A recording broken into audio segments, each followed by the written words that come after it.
semuanya, di sini kita akan menjelaskan tentang materi penanaman dana bank. Nah, sebelum dimulai, kenalin kita dulu yuk. Aku Nadira Aziza. Halo guys, aku Arafi. Halo, aku Nela Karima. Halo, aku Nadia Salsabila. Jangan lupa saksikan ya. Penanaman dana bank adalah proses di mana bank menginvestasikan dananya untuk menciptakan pendapatan melalui aktiva produktif. Tujuan utamanya adalah untuk memelihara likuiditas, menghindari over atau under liquid, serta memanfaatkan kelebihan dana. Jenis penanaman bank antara lain ada remise atau pengiriman uang antar cabang bank, penanaman dana dalam bentuk giro, deposito berjangka, call money, deposit on call, surat berharga, serta penanaman dana bank dalam bentuk kredit.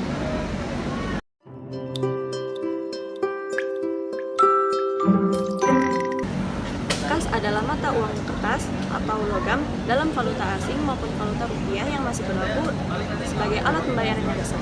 Contohnya seperti uang tunai, cek, travel cek, uang perusahaan, dan kaset cek. Sedangkan yang tidak termasuk dalam kas ada emas batangan dan mata uang emas, serta valuta asing yang tidak berlaku lagi.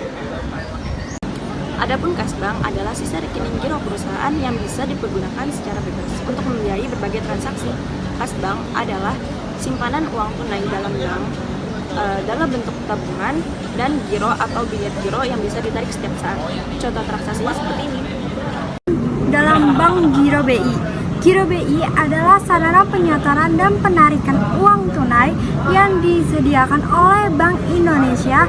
Ini termasuk sarana penyetoran tunai BGBI dan sarana penyetoran elektronik dan sarana penarikan tunai seperti cek BI dan BGBI.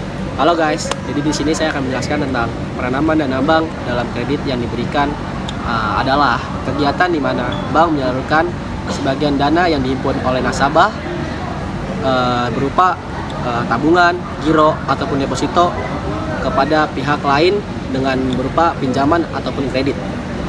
Kredit ini diberikan kepada individu, perusahaan ataupun institusi lain dengan syarat tertentu, termasuk bunga dan jangka waktu pembayaran.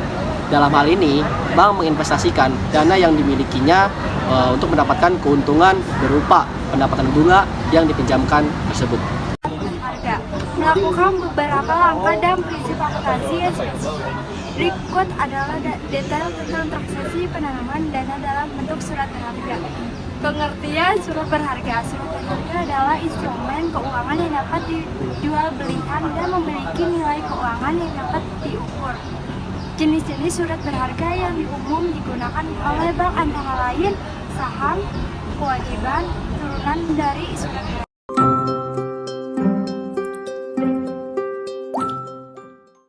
Halo semuanya, di sini aku bakal bahas tentang GWM nih, mulai dari definisinya, jenis-jenisnya, tujuan dan fungsinya, persentasenya, dan juga sanksi atau denda. Nah, kita bakal bahas mulai dari definisinya dulu yuk. Di sini ada yang tahu nggak definisi GWM itu apa? GWM atau yang disebut dengan giro wajib minimum adalah simpanan minimum yang harus dipelihara oleh bank dalam bentuk saldo rekening giro yang besarannya ditetapkan oleh Bank Indonesia sebesar persentase tertentu dari DPK. Nah, jadi GWM tiap bank itu beda-beda ya guys. Nah, sekarang aku bakal bahas tentang jenis dan fungsi GWM-nya. Yang pertama itu ada menstabilkan jumlah uang yang beredar, yang kedua mengontrol likuiditas keuangan, dan yang ketiga mengatur peredaran uang.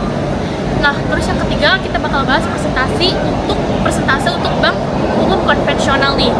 Nah, yang ketiga kita bakal bahas persentase GWM untuk bank konvensional nih. Kira-kira berapa ya besarnya? Ada yang tahu nggak? Nah, besarnya itu adalah 7,5%. Kemudian kita bahas tentang jenis-jenis GWM nih guys. Jenis-jenis GWM ada 4. Yang pertama itu ada GWM primer, yang kedua ada GWM sekunder, yang ketiga ada GWM rata-rata, dan yang terakhir ada GWM valuta asing. Oke, terakhir kita akan bahas tentang sanksi atau denda untuk bank yang GWM-nya rendah nih.